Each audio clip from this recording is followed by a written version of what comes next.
ಗಂಗೆಯನ್ನು ಕಾಣಲೇಬೇಕು. ಗಂಗಾ, ಹೆಸರಿಗೆ ತಕ್ಕ ಗಂಗಾ, ನಿನ್ನ ಗಂಡನಾಗಬೇಕೆಂದು ಆ ಇಂದ್ರ ಲೋಕದಿಂದ ಇಳಿದು ಬಂದಿರುವ ಆ ನಿನ್ನ ಶಿವ ನಾಳಿಗೆ ಗೌಡನ ಮನೆಗೆ ನರಬಲಿ, ಸುರಲೋಕಕ್ಕೆ ಸೋಪಾನ ಕಟ್ಟಿ ದಿಟ್ಟ ಹೆಜ್ಜೆಗಳನ್ನಿಟ್ಟು ಈ ಚಲುವ ನಾಗರಾಜ್ ಅಂದೆಯಾಗುವನು ನಿನ್ನ ಹೃದಯದ ದೊರೆ. ಓ ವಿಷದ ವಿಷಯವನ್ನೆಲ್ಲ ಗೌಡನ ತಲೆಯಲ್ಲಿ ಬಿತ್ತಿ ಗೌಡನಿಂದ ನಿನ್ನ ಗಂಡನನ್ನು ಗುಂಡಿಕ್ಕಿ ಕೊಂದು ಆಮೇಲೆ ರಂಡೆಯಾಗಿರುವ ನಿನ್ನ ಗಂಡ ನಾನಾಗದಿದ್ದರೆ ನನ್ನ ಹೆಸರು ಚಲುವಿಯರ ಚಲದಂಕ ಮಲ್ಲ ನಾಗರಾಜನೇ ಅಲ್ಲ.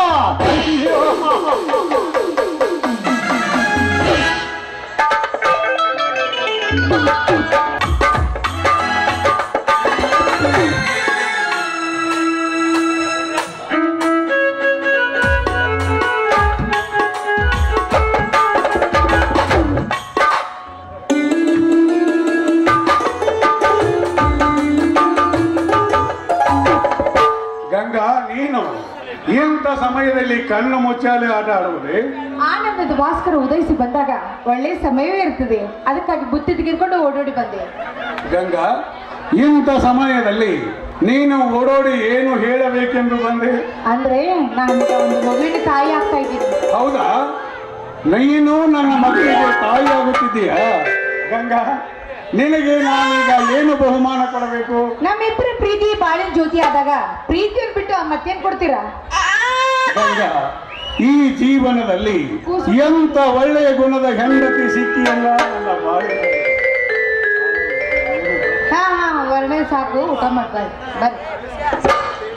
ಗಂಗಾ, ಹಸಿವಿನ ತೃಷೆಯನ್ನೇ ನೀಗಿಸುವ ವಿಷಯವನ್ನೇ ನೀನು ನನಗೆ ಅರ್ಪಿಸಿದೆ ಅಂದ ಮೇಲೆ ನನಗೇತಕ್ಕೆ ಬೇಕು ಊಟ? ನೋಡು, ಆ ಸೂರ್ಯನ ಮುಖವನ್ನೇ ಮರೆಯಾಗಿಸುವ ಆ ಮಾವಿನ ಗಿಡದ ಕೆಳಗೆ ಇಬ್ಬರು ಕುಳಿತುಕೊಂಡು ಅಡಿಪಾಯ ಹಾಕಿ ನಕ್ಕು ನಲಿಯೋನ ಬಾರೆ ಒಂದು ಇಂಪಾದ ಗೀತೆಯೊಂದಿಗೆ. ಅದಕ್ಕೇನು ಕಡಿಮೆ ಇಲ್ಲ.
ಈಗ ಊಟ ಇಬ್ಬರು ಕೂಡಿಕೊಂಡು ಆಮೇಲೆ ಮಾಡೋಣ. ಮೊದಲು ಆ ಹೊಲದ ಬೆಳೆಯನ್ನೇ ಹಾಳು ಮಾಡುತ್ತಿರುವ ಆ ಗಿಡ ಕಡಿಯುತ್ತೇನೆ, ನಂತರ ಇಬ್ಬರು ಕೂಡಿ ಊಟ ಮಾಡೋಣ.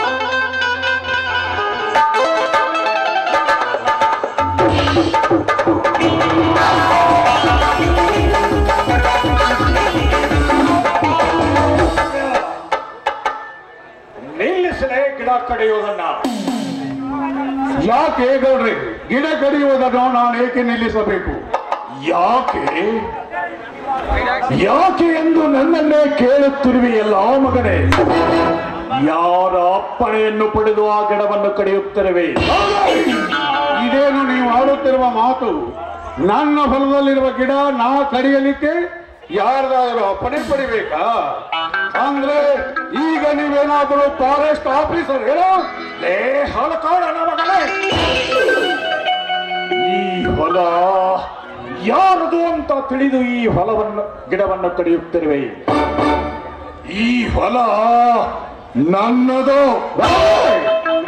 ಈ ಹೊಲ ನಿಮ್ಮದು ಅಂದರೆ ನೀನು ಕೂಡ ಆ ನಮ್ಮಪ್ಪನಿಗೆ ಹುಟ್ಟಿದ ಮಗನೇನೋ? ಮಗನ, ಅಂದು ನಿನ್ನ ಮನೆತನದ ಅಡಚಣೆಗಾಗಿ 20,000 ರೂಪಾಯಿಗೆ ಹೊಲವನ್ನು ಬರೆದುಕೊಟ್ಟು ಈಗ ನನಗೆ ತಿರುಗಿ ಬೀಳುವೆಯೋ ಮಗನೇ? ಗೌಡ್ರೆ, ಏನು ಮಾತನಾಡುತ್ತಿದ್ದೀರಿ ನೀವು? ನಾನು 20,000 ರೂಪಾಯಿಗಳಿಗೆ ಈ ನನ್ನ ಹೊಲವನ್ನೇ ನಿಮಗೆ ಖರೀದಿ ಬರೆದುಕೊಟ್ಟಿದ್ದೇನಾ? ಇಲ್ಲ ಗೌಡ್ರಿ, ನಾನು ನಿಮ್ಮ ಹತ್ತಿರ ಸಾಲವನ್ನು ತೆಗೆದುಕೊಂಡಿದ್ದು ಕೇವಲ 1,000 ಮಾತ್ರ. ಅದು ಕೂಡ ಬಡ್ಡಿಯಂತೆ ಮಾತನಾಡಿ ತೆಗೆದುಕೊಂಡು ಬಂದಿದ್ದೇನೆ. ಈಗ ಆ 1,000ಕ್ಕೆ 20,000 ಅಂತ ಹೇಳಿ ಯಾವ ರೈತನ ಗೋಣು ಮುರಿದು ಏನು ಹಾಕಬೇಕೆಂದು ಮಾಡಿರುವಿರಿ? ಗೋಳು ಮುರಿದು ನೇಣು ಹಾಕಾಕ ನಾ ಯಾಕೆ ಕಲೆಕ್ಟರ್ ಸಾಹೇಬರಿ? ಗೌಡ್ರಿ, ನಿಮ್ಮ ಗೌಡ್ರ ಸಾವುಕಾರಿಕೆ ಎಲ್ಲಿ ತನಕ ಬರುತ್ತೋ ಅಂತ ನಾವು ಗೇನ್ ಹಾಕಿ ನೋಡವ್ರಷ್ಟ. ಅದರಂತೆ ಮಾನ್ಯತಮಾನಿ ಗೂಡು ಸುಟ್ಟ ಸುದ್ದಿ ಓಡಿ ಬಂದು ಹೇಳಕ್ಕೆ 20,000 ತೆಗೆದುಕೊಂಡು 25,000ಕ್ಕೆ ನೀವು ಹೊಲ ಬರೆದು ಕೊಟ್ಟೆ, ನಿಜ ಹೇಳು. ಕುಲಕರ್ಣಿಯವರೇ, ಅನ್ಯಾಯವಾಗಿ ಮಾತನಾಡಿ ಈ ಬಡ ರೈತನ ಜೀವ ಹಿಂದಬೇರಿಯಪ್ಪ. ನಿಮ್ಮ ಬೇಡಿಕೊಳ್ಳುತ್ತೆ. ಸತ್ಯವಾಗಿಯೂ ಈ ನನ್ನ ಭೂಮಿ ತಾಯಿ ಮೇಲೆ ಆಣೆ ಮಾಡಿ ಹೇಳುತ್ತೇನೆ, ನಾನು ನಿಮ್ಮ ಹತ್ತಿರ ತೆಗೆದುಕೊಂಡಿದ್ದು ಕೇವಲ 1,000 ರೂಪಾಯಿ. ಈಗ ಆ 1,000ಕ್ಕೆ 20,000 ಅಂತ ಹೇಳಿದರೆ ಎಲ್ಲಿಂದ ತಂದು ತೀರಿಸಲಿ ಆ ನಿಮ್ಮ ಹಣವನ್ನು?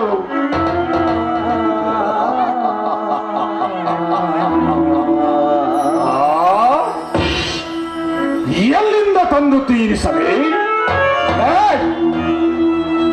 ಸಾಯುವವರೆಗೆ ಆ ನಿನ್ನ ತಮ್ಮನನ್ನು ನನ್ನ ಮನೆಯಲ್ಲಿ ದುಡಿದು ಮುಟ್ಟಿಸು ಎಂದು ಹೇಳು.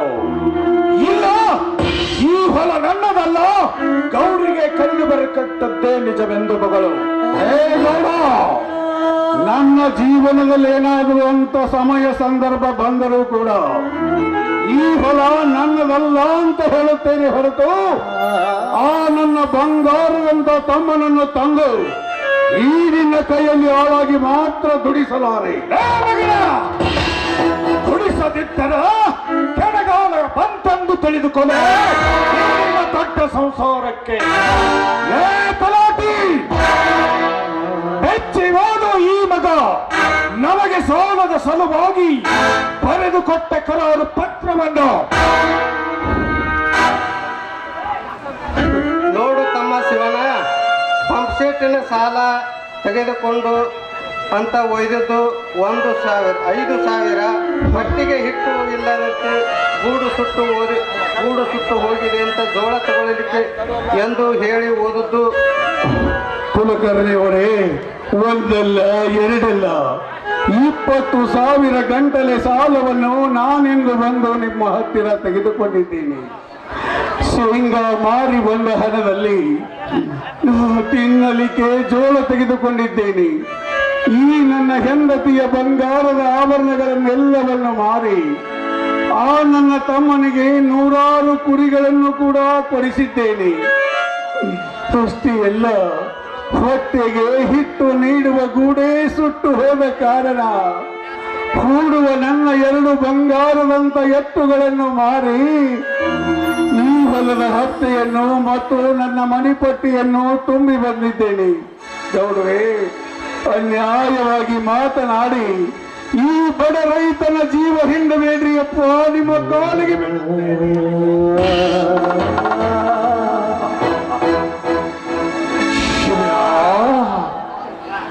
ಕಾಲಿಗೆ ಬಿದ್ದರೂ ಕರುಣೆ ತೋರಿ ಬಿಡುವವನೆಲ್ಲ ಚಿರಿಯ ಈ ಕಟುಕ.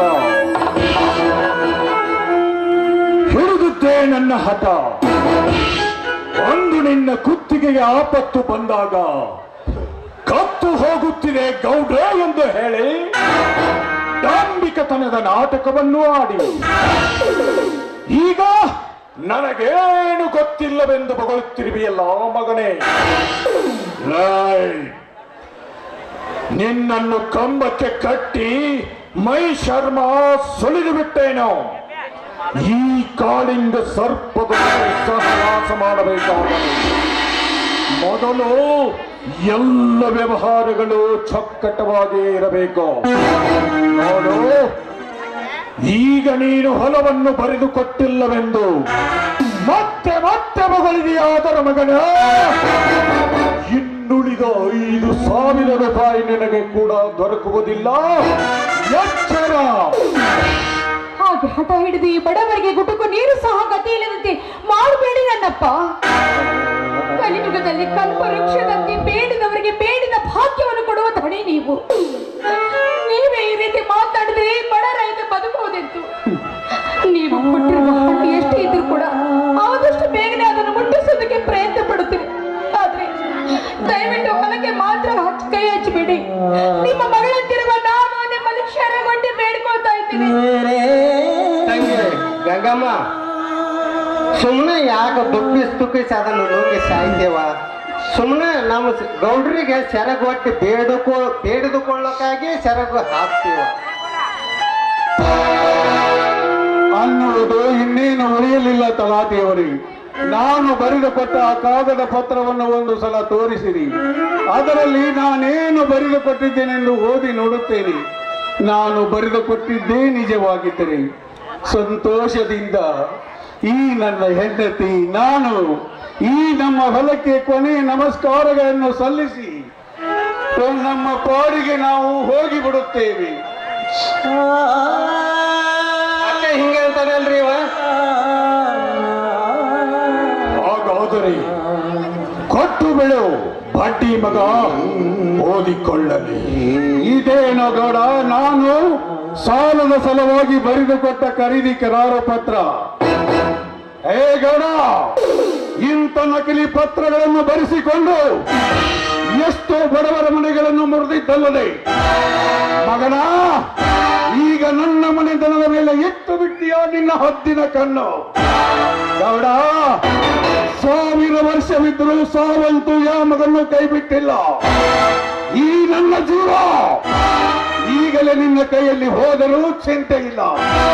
ಇಂಥ ನಕಲಿ ಪತ್ರಕ್ಕೆ ನಾನೆಂದಿಗೂ ಅವಕಾಶ ಕೊಡುವುದಿಲ್ಲ. ಹಣಕ್ಕಾಗಿ ಬರೆದುಕೊಟ್ಟ ಕರಾರು ಪತ್ರವೆಂಬುದನ್ನು ಹರಿದು ಹಾಕಿ ಕೈಯಿಂದ ಹರಿದು ಹಾಕಿದೆಯಾ ಮಗಳೇ?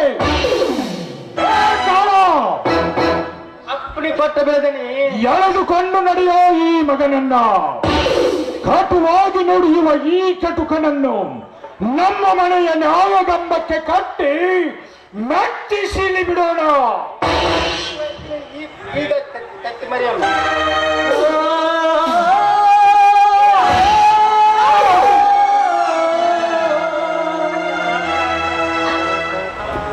ತಲಾಟಿ, ತಲಾಟಿ, ಅಲ್ಲಿ ಕಾಣುತ್ತಿವೆ ಎಲ್ಲ ಚಿವಿಯಾದ ಎತ್ತುಗಳು. ಆಳುಗಳನ್ನ ಹಚ್ಚಿ ಎಳೆದುಕೊಂಡು ಬಾ. ನೀವೊಂದು ಎತ್ತ ಇಡ್ಬೇಕು, ನಾವೊಂದು ಎತ್ತ ಇಡ್ಬೋದು.